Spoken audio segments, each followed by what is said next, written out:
凌晨3点，上海陆家嘴一座写字楼里还亮着几盏灯。李浩明正在收拾自己的办公桌，他的显示器上躺着一封冰冷的解聘通知。作为某互联网大厂的产品经理，他曾以为自己握着一份铁饭碗。6年时间，他见证了公司从默默无闻到市值千亿的辉煌，但没想到自己会以这样的方式离开。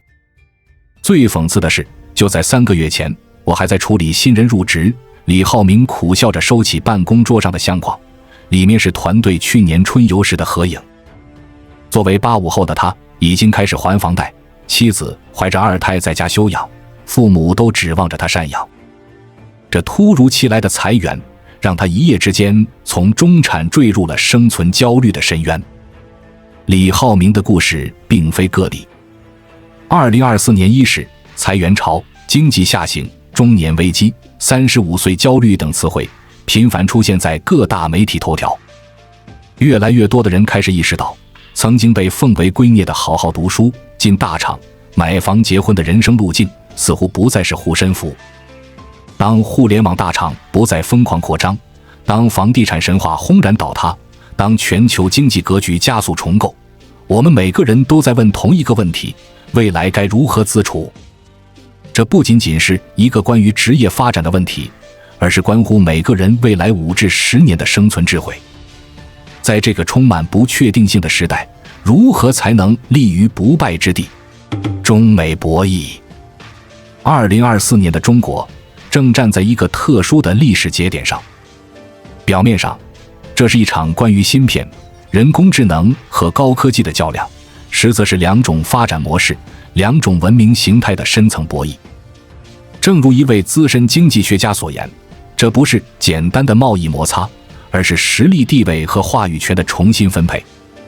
近年来，从芯片禁运到技术封锁，从金融制裁到产业链重构，这些举措的背后折射出一个清晰的战略意图：遏制中国在高科技领域的崛起。这让我们不得不思考一个问题：在这场没有硝烟的较量中，普通人该如何应对？日本经验。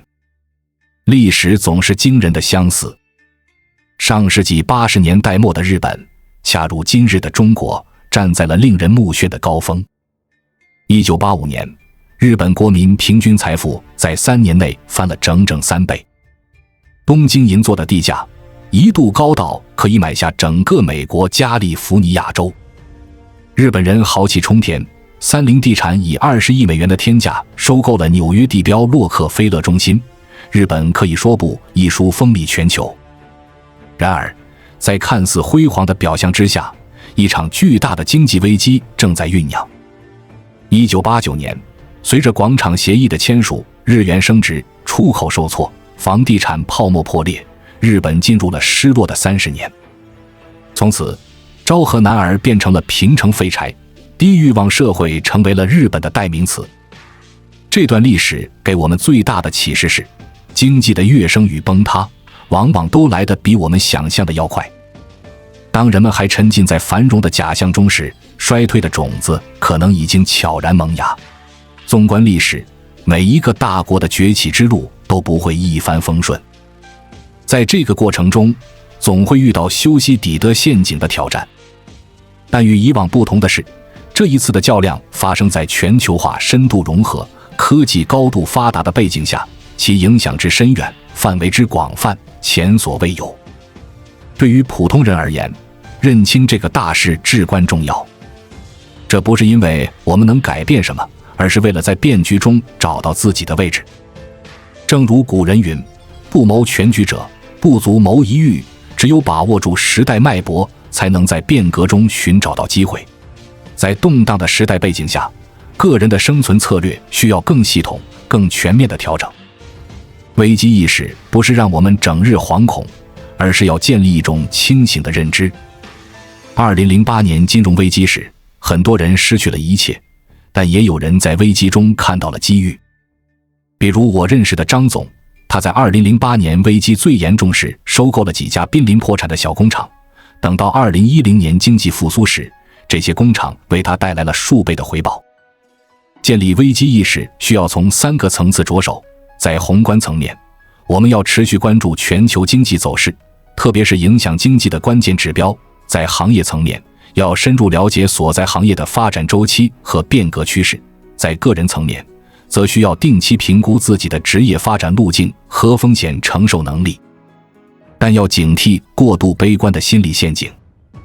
正如一位心理学家所说，在危机时期，人们往往高估短期风险，低估长期机会，保持理性乐观，才能在危机中抓住机遇。能力储备要有的放矢，而不是盲目学习。根据我的观察，成功的个人往往都遵循着梯度能力模型。在基础层，要确保专业技能过硬，掌握数据分析和基础编程等数字技能，同时培养出色的沟通能力。在进阶层，需要发展跨界整合能力，掌握项目管理技巧，建立商业思维。而在突破层，则要着重培养领导力、创新能力和战略思维。正如一位从基层成长为企业高管的朋友分享说，每当我觉得当前岗位已经得心应手时，就会主动学习下一层级需要的能力。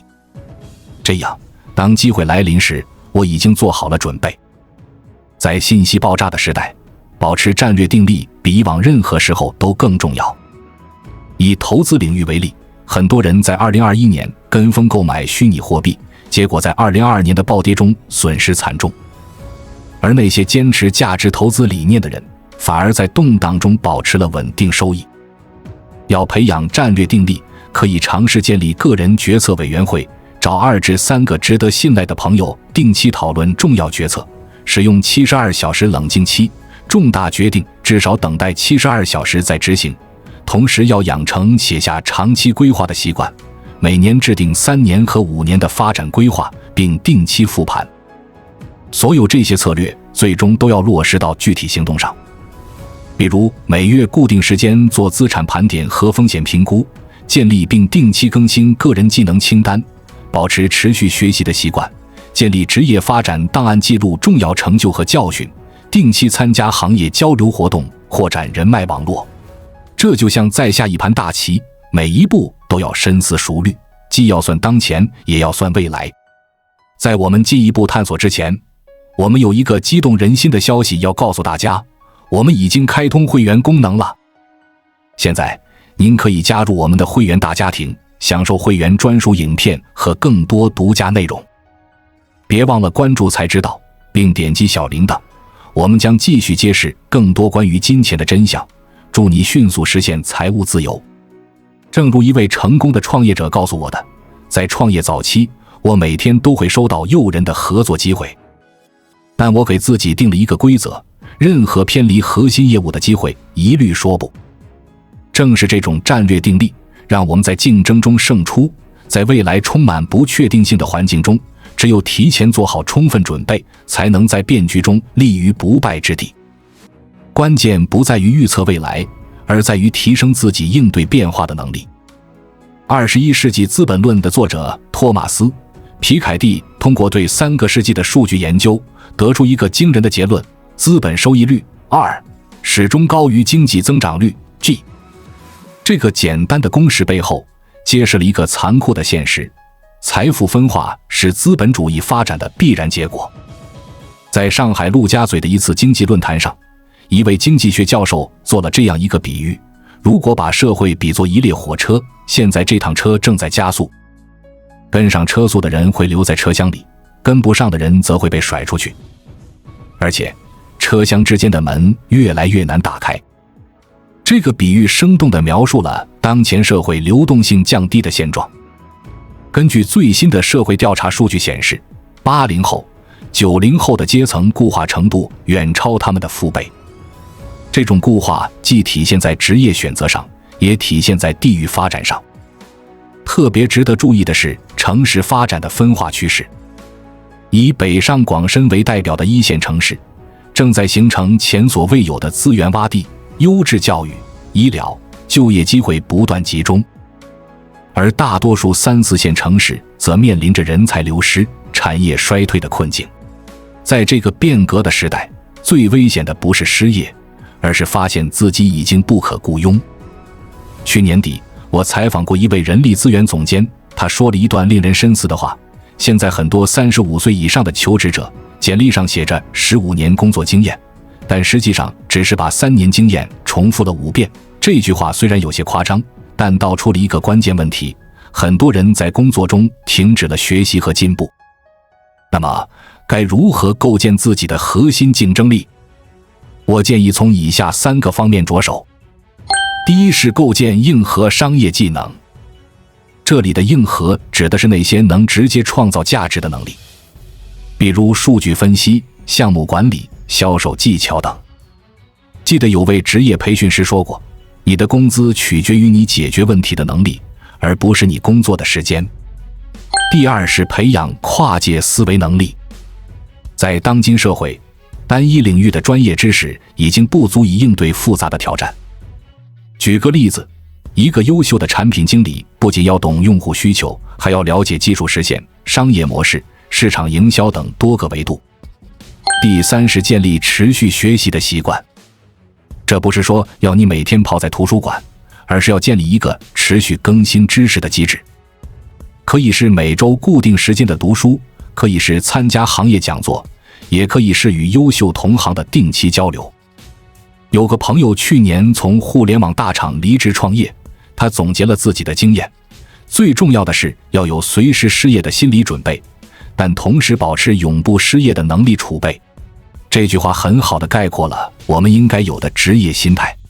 一位华尔街投资大师曾说，人生就是一场永不停止的博弈，你的每个决定都会影响到别人，别人的选择也会影响到你。去年冬天，我在一次企业家饭局上听到一个有趣的故事。一位做了20年房地产的老板说，2008年金融危机时，很多开发商都在抛售土地，但我选择了逆向操作，用所有现金买地。当时很多人说我疯了，但5年后，那些地块的价值翻了近10倍。这不仅是一个商业故事，更是一节生动的博弈课。要提升博弈能力，首先要认清社会的本质。人类社会本质上是一个资源竞争的场域，无论是工作机会、优质教育还是投资机会，都是稀缺资源。在这个竞争场域中，每个人都在追求自身利益的最大化。理解这一点，我们才能在博弈中保持清醒。正如达尔文的进化论所揭示的，竞争是推动进步的永恒动力。但现代社会的竞争早已从简单的力量对抗演变成了复杂的智慧较量。以职场为例，一位从业20年的人力资源总监曾经分享过这样一个观察：那些能够持续上升的人，往往不是能力最强的，而是最懂得权衡利弊、把握时机的人。他们深谙一个道理，在组织中，个人的发展不仅取决于自身的能力，更取决于如何在各种利益关系中找到平衡点。其次是要掌握博弈的基本法则。第一条，永远不要低估对手的理性。在职场中，很多人输就输在把对手想得太简单。记得有位职业经理人说过，在谈判桌上，永远要假设对方比你更聪明、更有准备。这让我想起去年一个真实案例，某科技公司的中层经理在晋升竞争中失败，原因就是低估了竞争对手的准备程度。他以为凭借自己的业务能力就足够了，却忽视了对手早已经过半年的精心准备，包括建立了跨部门的支持网络。第二条，要学会识别和创造筹码。在任何博弈中，筹码都不仅仅是钱，还包括信息、人脉、专业技能等。一位创业者分享说，创业初期，我最大的筹码不是资金，而是对行业深入的理解和广泛的人脉网络。这让我想起硅谷一个创业团队的案例，他们在创业初期，通过对行业痛点的深刻理解，成功说服了几位行业专家加入顾问团队。这些专家的加入不仅带来了专业建议，更为他们打开了融资渠道。第三条，培养算几步的能力。商业社会中，成功者往往能看到普通人看不到的第3步、第4步。比如在大型企业的并购案例中，真正高明的企业家考虑的不仅是当前的市场份额，更是3年后的产业布局。我认识一位投资人，他在2018年投资新能源行业时，不仅看到了当时的政策利好，更预见到了全球能源转型的长期趋势。正是这种前瞻性思维，让他在之后的市场波动中依然保持了可观的收益。在这个快速变化的时代，博弈能力的培养显得尤为重要。但要注意的是，博弈不是零和游戏，最高明的博弈是实现多方共赢。正如一位商界前辈说的，真正的高手不是通过损害他人利益来实现自己的目标，而是通过创造更大的价值，让各方都能受益。这种思维方式才是博弈能力的最高境界。2021年的虚拟货币狂潮中有个典型案例，某科技公司高管将全部积蓄投入虚拟货币，在币价上涨时不愿获利了结，最终在暴跌中损失惨重。这不是能力的问题，而是心性的考验。如何进行心性修炼？我认为要从3个层面着手。首先是建立自我觉察能力。每当做重要决策时，先问问自己，这个决定是源于理性分析还是情绪冲动？一位成功的企业家告诉我，他每次要做重大决策时，都会先让自己冷静48小时。其次是培养逆向思维能力。巴菲特说过，别人贪婪使我恐惧，别人恐惧使我贪婪，这不仅是投资原则，更是一种思维方式。当大多数人都在做同一件事时，往往意味着机会已经不在。最后是培养持续精进的心态。要成为那1%的人，不是靠运气，而是靠持续不断的自我提升。记得有位企业家分享，每天早上醒来，我都会问自己一个问题：今天的我比昨天强了多少？心性修炼不是一蹴而就的事情，它需要持续的觉察和修正。正如古人所说，修身齐家治国平天下，一切的成就都始于自我的修炼。那些真正成功的人，往往都经历过内心的千锤百炼。2023年底，我遇到一位老同学，他从一名普通程序员转型成为了一家人工智能公司的创始人。当我问他成功的秘诀时，他说了一句发人深省的话：我观察到很多人都在谈创业，但他们更关注如何赚钱，而不是如何创造价值。这是注定失败的思维方式。这让我想起经济学中最基本的一个原理：财富的本质是价值交换。在市场经济中，你能获得多少财富，取决于你能为他人创造多少价值。这个道理看似简单，却是很多人忽视的根本。举个例子，前几年互联网行业曾经出现过一股站群热潮，很多人通过复制网站内容来获取流量变现。这种模式一度很赚钱，但最终都难逃失败的命运，因为它没有创造任何真实的价值。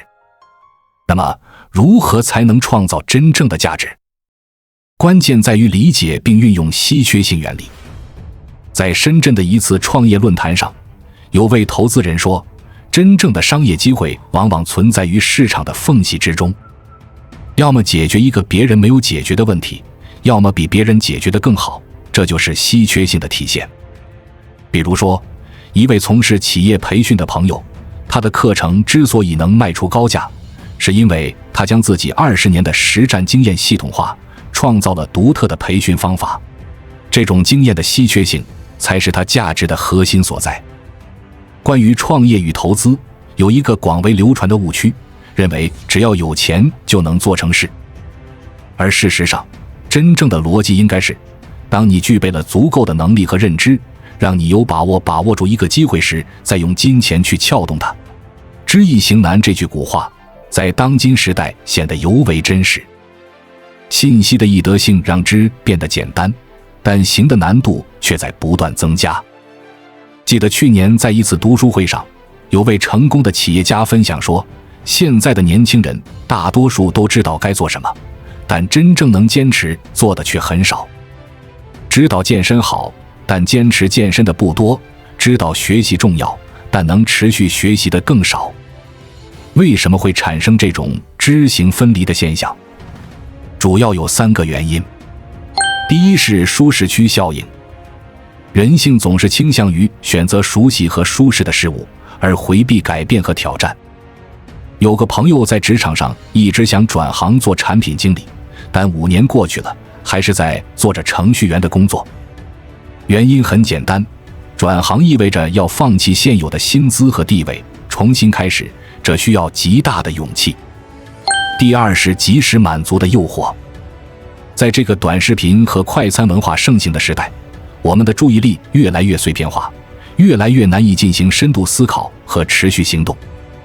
有研究显示，现代人的平均注意力持续时间已经从10年前的12秒降到了8秒。第三是缺乏有效的行动方法。很多人在行动上采取大跃进的方式，结果往往是3分钟热度。真正有效的方法应该是采取微习惯策略，通过小步快跑的方式逐步改变。如何打破这种困境？我建议采用321法则。3.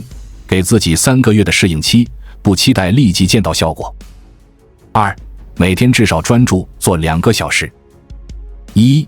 只专注于一个最重要的目标。记得有位心理学家说过，改变不在于你想要改变的强度，而在于你愿意为改变付出多少代价。知行合一的关键就在于将愿望转化为持续的行动。独木难成林这句古语在当今社会显得格外深刻。2023年年初，我认识了一位自由职业者小王。当时的他刚离开原来的公司，一个人在家接外包项目。虽然技术能力不错，但收入不稳定，市场开拓也很困难。后来他加入了一个程序员互助社群，社群里的成员会分享项目资源，交流技术经验，甚至联合接打项目。仅仅半年时间，他的收入就翻了1倍，而且建立了稳定的客户网络。这个真实案例告诉我们，在复杂的现代社会中，个体的力量往往是有限的。就像草原上的角马，单独行动容易成为猎物，只有加入群落才能获得更大的生存机会。组织化生存的价值不仅体现在资源共享上，更体现在能力进化上。在一个良性的社群中，成员之间会互相督促，互相启发。就像我参与的一个读书会，每周固定分享读书心得，大家互相探讨，共同成长。这种集体的力量远超个人自习。在北京国贸附近的一家咖啡馆里，我遇到了一位已过花甲之年的企业家。让我惊讶的是，他的手机里装满了各类学习 App， 书包里还带着最新的人工智能相关书籍。他说，我这个年龄不是为了谋生而学习，而是为了活着而学习。这让我想起了一句话，在这个时代，唯一确定的就是不确定性。面对这种不确定性，最好的应对之道就是保持永远学习的心态。就像达尔文说的，物竞天择，适者生存。在这个快速变化的世界里，最适合生存的物种不是最强壮的，而是最能适应变化的。回顾这些年我观察到的成功案例，几乎都印证了这一点。那些能够持续进步的人，无疑不是终身学习者。他们也许不是最聪明的，但他们始终保持着开放的心态，不断吸收新知识，适应新变化。未来虽然充满不确定性，但只要我们保持终身学习的心态，立足当下，放眼未来，就一定能在这个时代找到属于自己的一席之地。记住，现在正是最好的时代，因为一切皆有可能；现在也是最坏的时代，因为我们面临着前所未有的挑战。但无论如何，明天终将属于那些永不停止学习的人。关注我，我是才知道，带你解锁更多金钱的真相。